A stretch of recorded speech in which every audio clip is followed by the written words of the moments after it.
Hello everyone and welcome back to Let's Play Resident Evil Remake. In the last part, we finished off our duties in the mansion once again, gaining ourselves the battery and saving Rebecca from a hunter in the process. And now we're back on the way that we took to get to the guardhouse the first time around. Now here in this room about halfway along the path, if you explored a little earlier, you would have found a hole in the wall that notes a battery was taken out. We now have the battery for that, and thus we can restore power to this second elevator.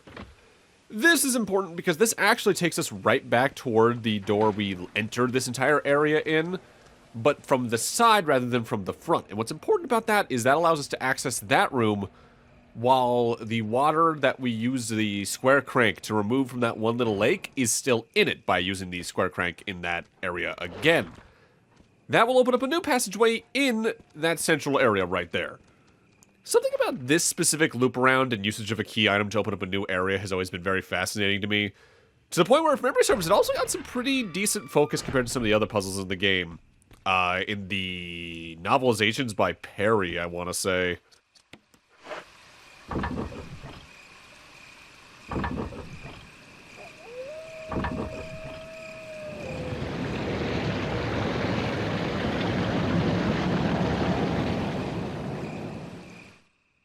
The sound of the waterfall seems to have stopped. Now, the waterfall that Chris was referring to there is the one we actually saw in the middle area. By lowering the water in this area, water flowed in there, blocking off another passageway. So now that the lake has been filled and the water flow has been stopped, we can go down that new pathway.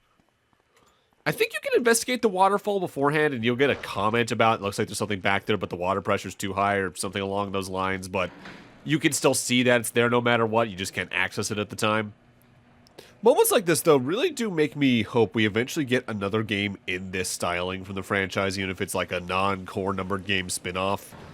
As I really do feel like them leaving this mechanic set behind, as much as I love, say, Resident Evil 4, left a lot of potential ground unexplored for new ideas and mechanics as time went on, as technologies improved. I'm not going to say I'm on the team that would like Resident Evil 9 itself to be a game styled like this again, after what 8 was like to kind of end off the first-person stuff. But it'd be really neat to see 9 or a game released around the time of 9 being this again, because we've had a lot of games try to be this on the indie scene lately that have done pretty well. So having one of the great granddaddies of the franchise and genre do it again would be really cool. With that said, welcome to the caves beneath the courtyard and mansion. This area is also pretty small, but it has a surprising amount of back and forth for its scale. Namely, we actually want to go this direction first next to the ladder to get a key item, to go back the other direction to get a key item, to come back this way. In a way that sounds tedious on paper, but is pretty fast because the area itself is so small. Like I said earlier in the LP, the mansion itself on the first visit being over half the game, that's where you're going to have the most active exploration. Once you get into the latter half of the game, it's a lot of smaller areas that have a lot fewer rooms, and thus exploration is less of a factor compared to actively surviving or figuring out what you need to do for key item usage. Also, they give you a lot of handgun ammo in this section of the game, but at this point you should have enough of a stock up of shotgun ammo, unless you've shot everything along the way, that you're not really going to need to use the handgun again throughout the game, unless you want to use it during the final area specifically against the standard zombies we're going to encounter there. But even then, at that point, I'd rather just dodge around them. The handgun does usually fall apart in use for me by the end of one of these games, even though I have a stock up of ammo for it, which really means I can be a lot more liberal with shooting. Enrico! Don't come any closer, Chris. What happened? Double crosser. Enrico, wait. Enrico! Umbrella. Enrico! Double crosser.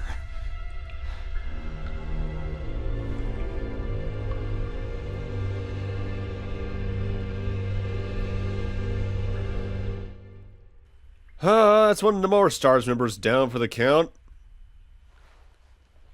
Killed him with just one shot. Who could it be?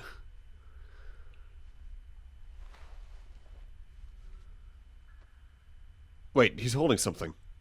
The key item we came down this way first to get is another crank. However, unlike the one we've had for a good while now, if we check the end of this one's hexagon-shaped rather than square-shaped, so different holes for different cranks. Notably, for the few lines he had there, Enrico was voiced by Don Hagen, who, after this, was Mr. Poe in the game based on the Series of Unfortunate Events movie from 2004 or so. He was a notable character in Dishonored by the name of Overseer Campbell. He's Kronk in some of the later Ratchet & Clank games, and I think his most recent role was as a doctor in Death Stranding. With the crank now in hand, though, we can go with the direction we didn't go at the start of the caves and actually progress, because otherwise you'll come across a blockade that you need the hexagonal crank for. Also, there are now hunters littering the bottom of the area. Not that most of them are an issue. If anything, the one that tried to hit me and chase me at the very end there is the most annoying one, and we have to go back that direction, as he's directly in your path. Now, if memory serves, I think I actually do what I talked about a moment ago here and swap the shotgun out for the handgun and its ammo.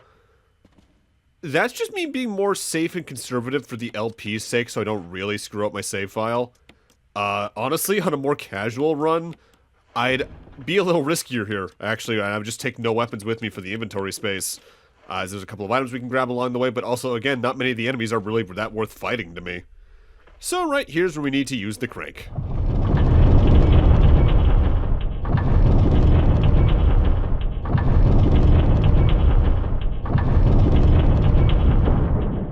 I really don't want to think about how heavy that random cylinder of stone actually is. That feels like it'd be an infrastructure nightmare. But then again, that's kind of par for the course for this franchise, isn't it? So right here we actually got ourselves a bit of a rare weapon, the flamethrower. It burns things, and it's not the strongest. But we're gonna need it for something sooner or later. Oh, well, this is a dead end. Oops. Surprise! It chases you! Get back to the door quickly, otherwise you die instantly.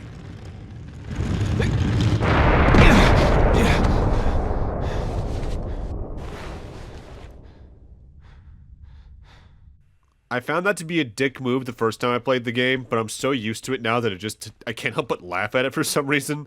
There's something about this game playing effectively an Indiana Jones trap out of nowhere compared to the rest of the game that really makes me laugh. Or at least it being that unsubtle compared to, like, the crushing walls in the room on the second floor of the mansion on the east wing, or the death trap when we grabbed the helmet key and all that. That's just so unsubtle in a way I find funny. Arachnophobia warning, by the way.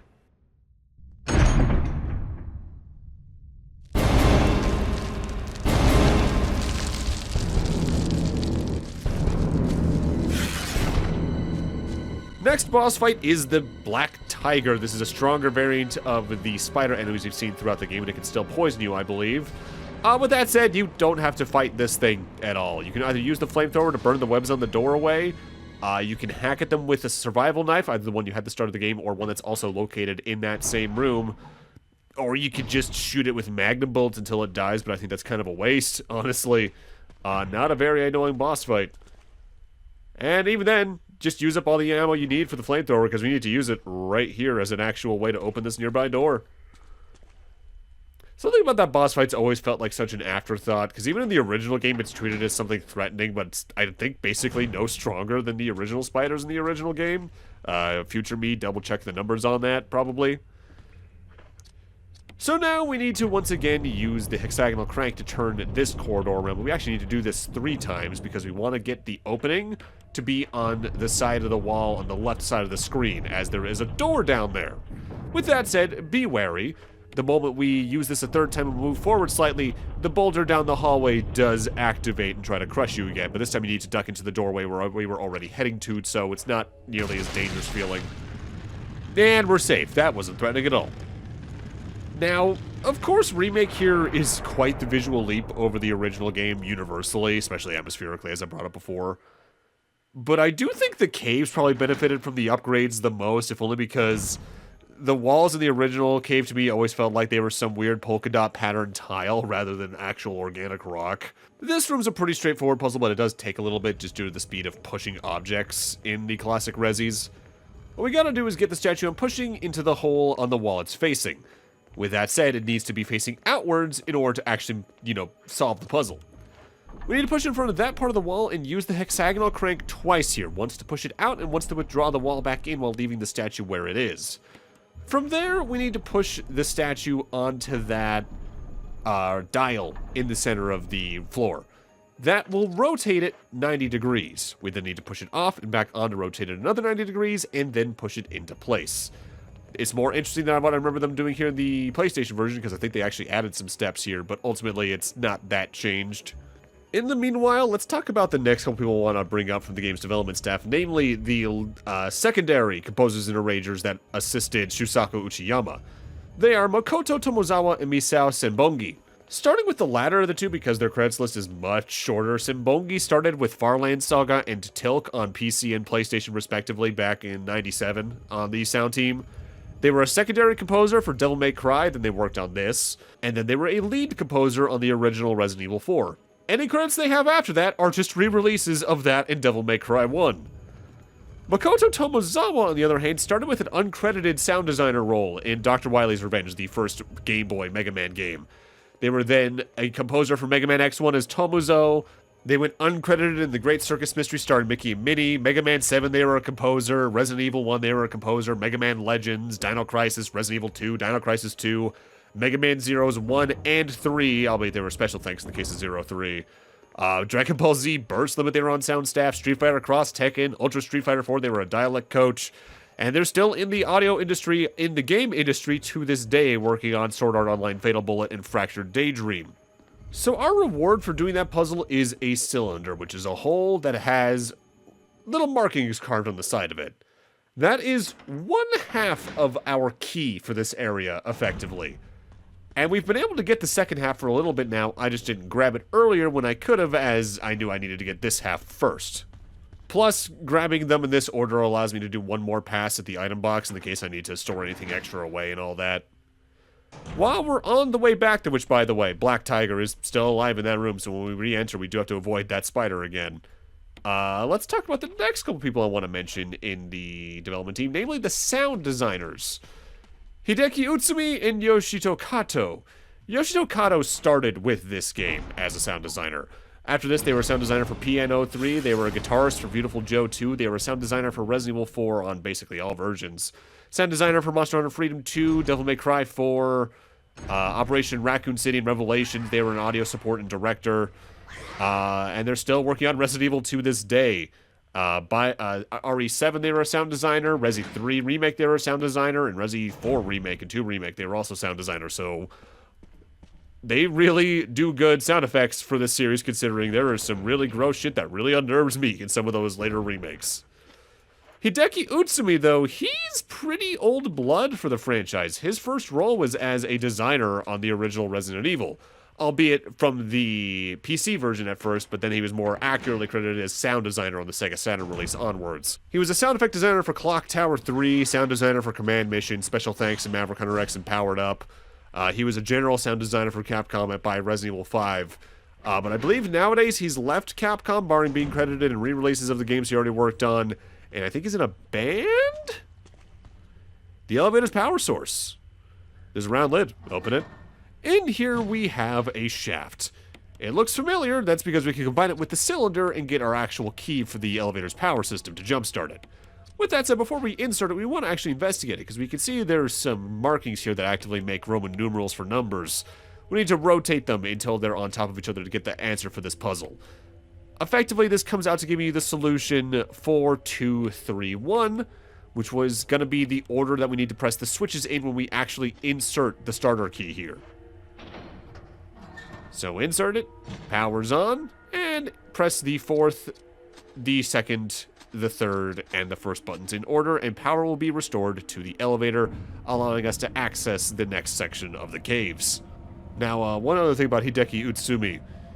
More than likely, you're familiar with him, not through he himself in the games he worked on, but the viral video of one of his birds. If you've ever seen that video of the bird going, wait, and then looking at the camera, that's his bird.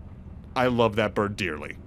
He actually very regularly posts videos of his birds over on his YouTube channel, which is just his name. I really recommend looking it up for some good serotonin. Those birds are funny as hell. I love pet birds.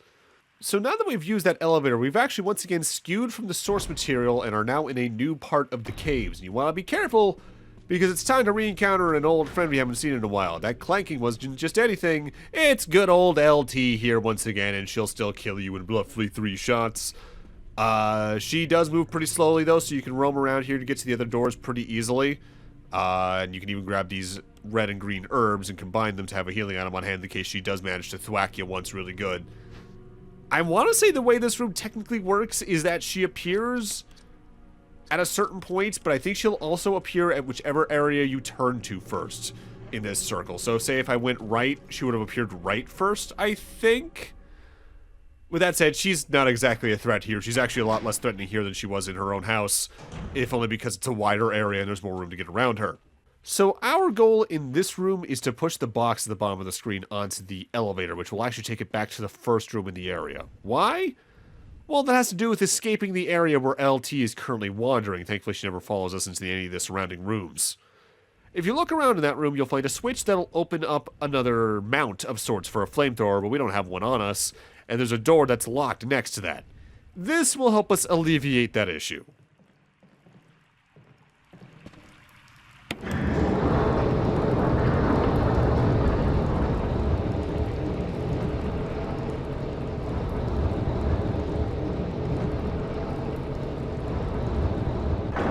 You know, thinking about it though, I don't think I've ever actually brought the main flamethrower we got earlier in the caves down to this area to see if it works. It probably does, but it's probably in case you either ran out or left it behind too far away. It's nice to have the option here though. We'll climb up here though first before we leave the room, because not only is there a flash grenade, there is once again a very rare pickup of some magnum rounds. That gives us a total of, I believe, 18 shots now we've saved up. Between the 6 the Magnum comes with and the now 12 we found in level design, there's not many clips of that in total. I think there's maybe 1 or 2 I don't grab, but even then at most it gives you like, what? At most like 30 shots with it, which honestly, boss fight wise, is more than what you'll ever need for the time you first get the Magnum, but it's still so precious that you feel like you need to save it. Which is slightly a bit of a fallacy that it's easy to run into in games. It's just not using the really good stuff, and thus it just never gets used. High Mega Elixirs rotting in my inventory in Final Fantasy. But I think I've gotten better about that over the years, at least, especially given I've done more playing higher difficulties in certain RPGs. High Trails Nightmare runs, High Ease Nightmare runs. So in the room we entered this part of the caves in, there is a ladder we can climb down that has an item box next to it. Down there is where the box we pushed is now placed, and right next to it is a trash compactor, effectively. We want to push the box into the compactor and activate it, and then collect the spoils from what lies within. I don't know why, but this isn't just one of my favorite camera angles in the game, it's also one of the few I think of when I think about remake exclusive stuff. I'm not sure what it is. Maybe it's the composition, how late it is into the game, and thus it sticks out more from the earlier game new stuff. Maybe it's the fact I recognize so many of the textures from Resident Evil 4 and 0. There's just something about it that I've always really liked. With that said, once we get the box into the hole over there, it's time for Chris Redfield to start his own hydraulic press YouTube channel years before YouTube was even a thing.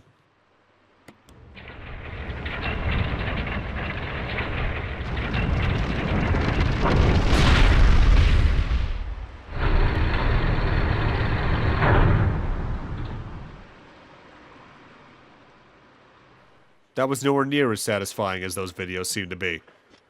That there is our broken flamethrower we can now use to escape this section of the caves once we get back to the room where LT is awaiting us. I actually have a couple of thoughts about LT that I'm very split on that I'll get more into next time, but while very iconic to the remake, I do think they could have done more with her, is what I think I'll leave it as for right now. But with that, I'm going to need to end this off here. Thank you guys for watching, and in part 11 we're going to finish our duties here in the caves before heading back one more time to a very familiar place before setting off towards endgame. See you guys then.